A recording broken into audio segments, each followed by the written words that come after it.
చేస్తారు. వీళ్ళందరికీ అన్యాయం జరిగింది. అడ్డా కూలి అంటే గవర్నమెంట్ కార్డు ఇస్తుంది, అమాలి అంటే కార్డు ఇయ్యది ఎందుకు అనే దాని మీద ఒక 5 ఏళ్ళు పరిశోధన చేసినాం. తిరిగి వేరే రాష్ట్రాలలో ఉన్నదా లేదా అని చెప్పి ఆ మేధావులతో వీళ్ళందరితో డిస్కస్ చేసి మొత్తం ఒక రిపోర్ట్ రాసి గవర్నమెంట్కి ఇచ్చినాం, మేనిఫెస్టోలో పెట్టిరు.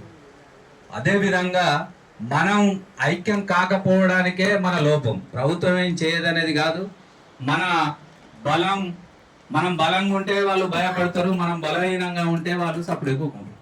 మనం బలంగా ఉన్నప్పుడు కంపల్సరీ భయపడతారు. మన బలం అనేది ఎక్కడ పనిచేస్తలేదు. దాదాపుగా 3 రూపాయలకు బస్తా బీఆర్ వాళ్ళని తీసుకొచ్చి, మీకు తెలుసు మొన్న కలెక్టర్ల కాంచెల్లి రైతులు బాధపడుతుంటే ఇబ్బంది పడుతుంటే వచ్చి రైతుల దగ్గర ఇప్పించి, లారీ డ్రైవర్లకు సుతా రైతులు పైసలు ఇచ్చి లోడింగ్ కాంట్రాక్టరు ఉంటుంది, టెండర్ తీసుకునేటోడు వేరే, రైతు 10 రూపాయలు బస్తాకి ఇచ్చి లోడ్ చేయించుకొని మిల్లులలో దించిపించుకున్న పరిస్థితి వచ్చింది. అంటే చట్టం ఉన్నది, కానీ ఆ చట్టం సమాజానికి అనుగుణంగా అమలు కాదు, అడుగుతూనే అవుతుంది. కనుక మనం అందరం ఏకమై మనం అనుకున్నది ఏంటి అంటే, వాస్తవంగా మనం ఒక 10,000 మందితోటి మళ్ళా మీటింగ్ పెట్టి మంత్రి గారిని పిలిపించాలనుకున్నాం. మంత్రి గారు అన్నాడు అంటే వద్దు అన్నాడు. సార్ అయ్యా సామ్రాజ్యం, నువ్వు మంది గురించి ఆలోచించక, అసలే ఆయనకు విషయం తెలియాలి, మన సమస్య పరిష్కారం కావాలి, మంది ఎందుకు అయ్యాలన్నీ అవసరం లేదని చెప్పి సారు అన్నాడు. వేరే కాడ పంచనాలు మల్లాపూర్లో మాట్లాడినాం, మొత్తం ఆనర్ పిలిపిద్దామని అనుకున్నాం. ఈ జిల్లాకు 5గురిని కాదు, ఈ 33 జిల్లాలకు జిల్లాకు 5గురిని కాదనుకున్నాం.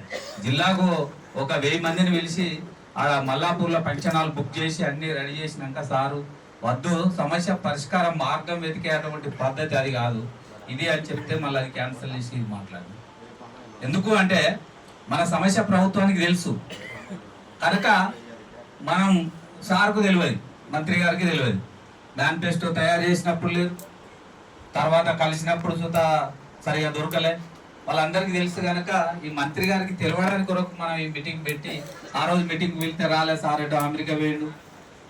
ఇది మంత్రి గారు వచ్చి ఈ సమస్యను విని ఈ సమస్య పరిష్కరిస్తారనే దాంతో ఈ 150 మందితో మీటింగ్ పెట్టినాం. కానీ లేకపోతే మనం 10,000 మందితో పెట్టాలనుకున్నాం. ఇప్పుడు మన శివన్న మాట్లాడవలసిందిగా